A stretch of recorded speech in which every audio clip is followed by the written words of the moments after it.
29 days remain until the start of the Summer Olympics, and London has been getting ready for the games since the city found out they had been awarded the privilege to host all the way back in 2005. So what goes into pulling off such a monumental event on a world stage? I'd like to introduce you to Love Collins III. He's Vice President of Development and Communications and Marketing at the Van Andel Institute. But before that, he was Director of Operations at the 96 Summer Games down in Atlanta. Love, thanks for coming in tonight. Great talking with you. Thank you. What's going on in London right now? I mean, they're 29 days out, and the clock is ticking, and I'm sure it's just a hive of activity. Well, from an operations standpoint, it's rehearsal, rehearsal, rehearsal. Some of the facts and figures that surround the games I think are very important. For example, there are 28 competition venues. Few people realize that the competition venues are actually outnumbered 2 to 1. So that means you've got 60 plus operational venues that are in effect basically to support 28 competitive sports. Right, we're talking about, there's the games on the field, but there's the whole thing happening outside of it. I mean, that's right. Try to balance all of that.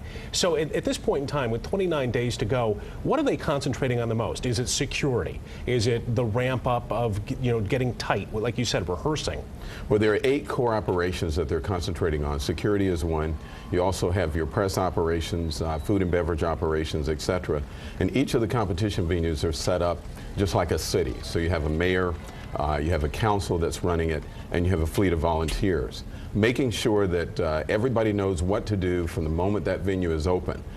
There's a practice called tabletop exercises where the team will sit, they'll come in, and somebody will say, okay, it's 6 o'clock in the morning, what's happening? And someone from security will say, I'm opening up the gate. And they work that all the way through to 11:30 at night, security's locking the gate. But that whole process can take a full day of conversation, changes and adjustments. It's like it's a performance in itself. That's correct. I know that you have you've studied for years on this stuff. You traveled the world to learn how to do your job. You're in West Michigan now carrying on that message. Tell us what you're doing over at the Van Andel. Well, I'm excited about being here in Grand Rapids and at the Van Andel Institute, where we are conducting world-class basic and translational research. One important thing to realize about the Van Andel Institute is that we're also looking for creative ways to connect the community with what we do. And one of those methods is sport.